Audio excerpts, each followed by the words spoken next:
Sir ये तो levels हो गए, लेकिन एफआई से जुड़ा मैं एक सवाल पूछना चाह रही थी। मैं 3 दिनों से इनके फिगर देख रही हूँ, कैश में बहुत बड़े बड़े फिगर्स आ रहे हैं। वो तो ठीक है, चलिए इंडेक्स और स्टॉक फ्यूचर्स भी बेच दिया। क्या लग रहा है फिर से ये बिकवाली वाले मोड में लौट रहे हैं क्या? थोड़ा सरप्राइजिंग है एफआईएस का एक्शन कल का। इसमें कोई डाउट नहीं, कैश के डेटा आप देखेंगे नया तो आपको लगेगा बिकवाली हो रही है धीरे धीरे।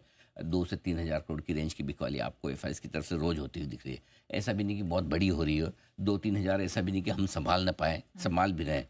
लेकिन वैसा एक्शन आप एफएनओ में देखेंगे तो अलग दिखेगा। अच्छा। इंडेक्स और स्टॉक फ्यूचर्स में एक्शन अलग ही है। जैसा स्टॉक फ्यूचर्स में मैंने आपको बताया भी, एक दिन खरीदारी एक दिन बिकवाली का ट्रेंड दिख रहा है, तो आपको पता ही नहीं चलेगा करना क्या चाहते हैं। इंडेक्स फ्यूचर्स की लॉन्ग पोजीशन धीमे धीमे बढ़ा रहे हैं। अब ऐसे मूड माहौल में 4-5 दिन से हम कमजोर हैं, उसमें भी एफआईएस की इंडेक्स लॉन्ग फ्यूचर पोजीशन 28 जुलाई के बाद के हाईएस्ट लेवल पे। सोचो 28 जुलाई, पूरा अगस्त, हाँ, आधा से ज्यादा सितंबर, 2 महीने ऑलमोस्ट। करीबन करीबन 2 महीने के हाई लेवल पे है। और कितनी है? 15% के नीचे अभी भी, 14.5 पौने 15% ही पहुंची है, 14.79 प्रिसाइजली। ओके। इसका मतलब देखो, जुलाई के एंड से एफआईएस को लेना ही नहीं है, करेक्ट। किसी लेवल पे शॉर्ट काटना नहीं है। न शॉर्ट काटेंगे 24,300-400 पे, न शॉर्ट काटेंगे 25,300-400 पे, काटने ही नहीं, बस खड़े खड़े वैसे ही हाल है। तो थोड़ा एक्शन सरप्राइजिंग है, जहाँ कैश में बिकवाली है, इंडेक्स स्टॉक फ्यूचर्स में इतनी बिकवाली नहीं है। और ऐसा क्यों? What does it indicate? शायद उनको लगता है कि ओवरसोल्ड है वहां पर, तो और बेचने का फायदा नहीं है, या पहले से बेच के खड़े खड़े हैं, जब उनको कवर करना होगा तब वो पोजीशन कैश से रिवर्स कर लेंगे। ये एक वजह है, और तो कोई वजह मुझे दिखती नहीं है। ओके।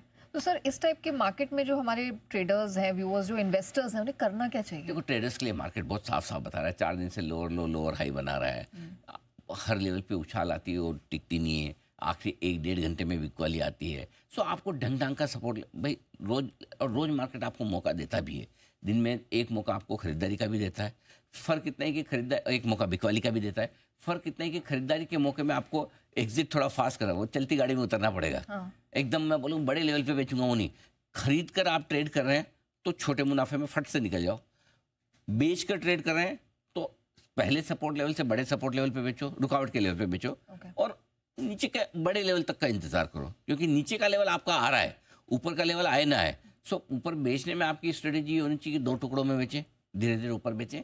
सब लेने के लिए आप थोड़ा आराम से ट्रेल करते चलें, ये ट्रेडर्स की स्ट्रेटेजी होनी चाहिए अगर करने है। और आप ट्रेंड के विपरीत अगर सिर्फ लॉन्ग ट्रेड करना जानते हैं, जो बहुत प्रॉब्लम बहुत लोगों की है, वो होती भी है, बाय नेचर लोग ज़्यादा बुलिश होते हैं, तो ऐसी सिचुएशन में आपको करना ही है कि आपको स्ट्रिक्ट स्टॉप लॉस जरूर रखना है, क्योंकि कोई भी इंपॉर्टेंट लेवल टूटते ही फिर है ना, मामला गिरावट की तरफ नया लेवल आने लगता है। सो इसलिए आपको तुरंत वो ध्यान में रखना जरूरी है। रहा सवाल इन्वेस्टर्स का, तो हम 2 दिन पहले भी 3 दिन पहले आपने से सवाल पूछा ही था, तो मैंने कहा जिन मिड कैप स्मॉल कैप शेयरों में आपका पैसा ठीक ठाक सा बन रहा है, कॉस्ट के ऊपर है, थोड़ा सा हल्का कर लीजिए, क्योंकि वो मतलब पैसा बनाने से कैपिटल बचाना ये इम्पोर्टेंट है, और थोड़ा कमजोरी का संकेत आ रहा है। और बाकी रहा सवाल ये कि अगर स्टॉप लॉस रखना है तो जिनकी हफ्ते 2 हफ्ते की या महीने भर की लॉन्ग पोजीशन है, उनके लिए हमने प्रॉफिट बुकिंग की राय दी थी। और जिनका व्यू 1 साल 2 साल 3 साल का है, उन्हें कोई खास दिक्कत वाली बात नहीं, वो बने रहें, डटे रहें। 2-3-4% का करेक्शन, रनिंग करेक्शन कभी भी आता है, कभी भी जाता है, तो उनके लिए कोई चिंता की बात। ठीक है सर, अब क्यूज कैसे हैं वो भी बता दीजिए।